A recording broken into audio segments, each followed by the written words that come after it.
Good evening and salutations, my B&B fans. Okay, so just to kind of shortcut this, there are a lot of people that are sitting up there saying that Will and Electra's relationship is going way too fast. I mean, yesterday they kissed and it was like, oh, I've been wanting to sit there and do that for a very long time or since I first met you. I was like, bro, you met her like literally 2.5 weeks ago. What? I mean, just the simple fact that every time they kiss, they always do this like magical sound and music, and it just comes across as so cringy. So cringy. Now, Steffi comes to then see Taylor, I think. And actually, no. Steffi is doing something, and Taylor comes in. I don't remember exactly how the scene starts, but they're having a conversation. And Taylor talks about, oh, my appointment is here for her treatment. And Sandra comes in. And Sandra is like, you know, I really like you to sit there and join us. And Steffi's like, nah, listen, I'm cool or whatever. And Sandra does something that I feel was out of pocket, right? Because she asked Steffi if you want to sit there and join us, and she declined. And what Sandra does is she brings up a very painful memory about her sister Phoebe and how it's was really tragic and stuff like that. Something that still affects her to this day. And part of me is like, I felt like that was very manipulative just to sit there and get her to agree to whatever hocus pocus mumbo jumbo therapy session that they got going on. Now, I know that it probably works for some people.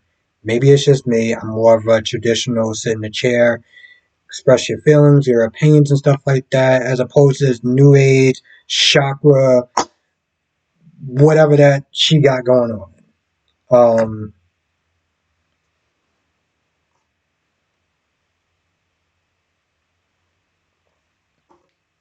Now, after Will and Electra kiss, they talk a little bit, and you can tell that she's very uncomfortable about talking about her past, talking about being in the spotlight and everything. And they're holding each other, looking at about to sit and keep kissing, and then Katie comes to the room. Electra finds a reason to sit there and leave, and Kate knows what's going on. Katie's like, yeah, I know. She gives her 2 cents about her thoughts on Electra that he didn't ask for. And yes, I understand that he said, yeah, I always want to sit there and know what your opinion is. But just the way she came up, she was like, well, you didn't really ask me, but if you asked me, my 2 cents is, and I'm just like, but he didn't ask you. So, like, maybe you shouldn't say anything. Now, one of the things that we'll notice is that, he's concerned about her past, because she doesn't want to get into it. She's very uncomfortable even talking about it. And it's just something that's just very off. And I don't think that he should sit there and ignore his feelings as far as wanting to know what is going on with your past. He can still sit there and get to know her and know the type of woman she is now. But if it's something that's that dark, I think it's something that he should be concerned with. He definitely should be concerned. Because you see this guy looking her up and has an entire wall dedicated, like this shrine, this weirdo freak shrine of a bunch of pictures of her. And I'm like, yeah, you definitely want to sit there and try to know what is she hiding. Which, by the way, Electra knows. Um, and saying, this is why it's so good that we got out here and we got away from that situation. And she was so nervous that she doesn't even sit there and post on social media or anything like that. And the guy's like, "Oh, you can run, but you can't hide." I'm like, "What in the hell?" Like, here's the thing. no one deserves to sit there and be that nervous. I don't know what their relationship was like, if she let him on a little bit or whatever, but like that is definitely taking it way too far. Um, and here's the thing: I think if they spin this right, not only could this be a very interesting story, but also somewhat educational though too. You know, just telling people about the dangers of dealing with people and how they can be very obsessive and stalkerish and everything. Not to say I want a PSA moment, but like I think if they spin this right, it could actually be really good.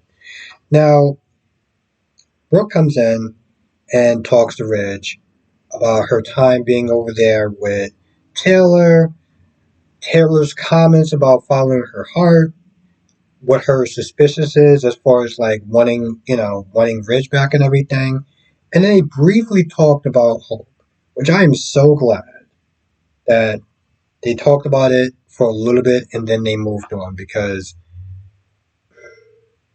I get Brooks' position, but at the end of the day, this is business. And you're going to have to sit down and let this go. You can't keep coming at him like, oh well, you should have believed her and you should have stood up for her and like nobody wants to hear that anymore. Nobody wants to hear that anymore. He was tired the first time and it was out of pocket the first time for her to say that. And then she brings it back up again. Now, Ridge, gives her a compliment saying that, listen, I'm only here for you. You're the most beautiful woman on the planet, yada, yada, yada.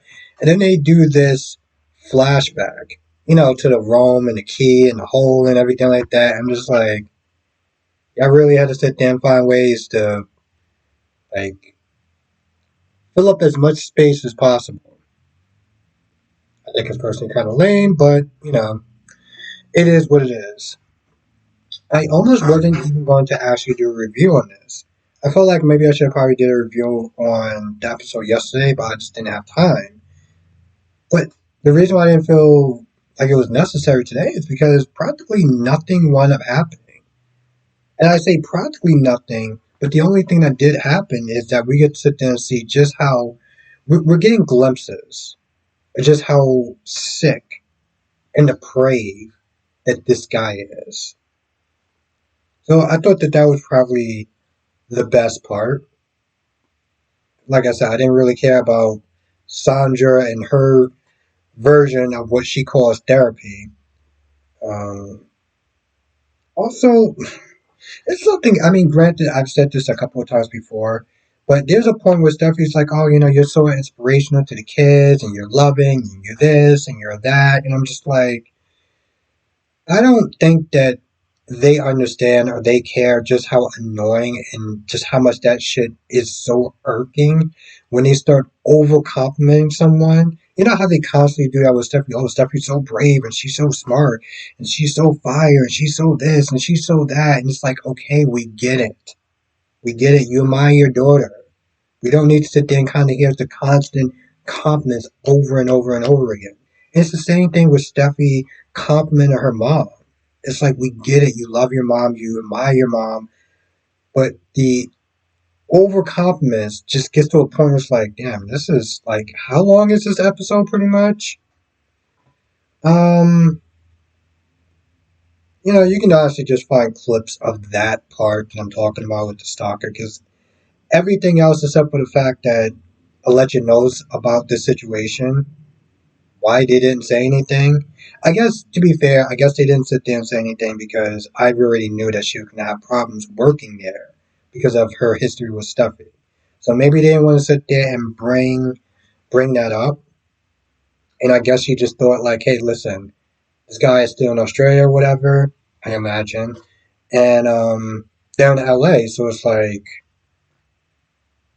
he's never gonna sit there and come all the way over here to be his problem. So we shouldn't really sit there and think about it. The problem is that Will, she knows that Will and Electra like each other. So I'm like, I know that Kay's gonna be upset. Like, why didn't you sit there and warn us about this? My son is getting involved with your sister or niece or something like that, and you didn't say anything. Again, if they play this right, maybe you could sit there and off somebody.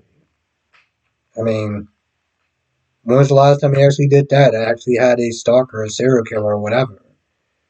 I know Brad Bell, whoever the hell is running this, is constantly saying, well, we're not going to be like General Hospital with the mob and the shootouts, but I need to do something to sit there and spice up this show. Remember, TikTok, 1 year, just saying. Anyway, I feel like that's about it. I can't think of anything else, but if I forget anything, write in the comment section or come to the live stream tonight, 8 p.m. Eastern, 5 p.m. Pacific. We'll talk about all the shows, General Hospital, Days of Our Lives, Bold and the Beautiful, and Young and Restless. With that being said, I'm going to go. I'll see you in the next video.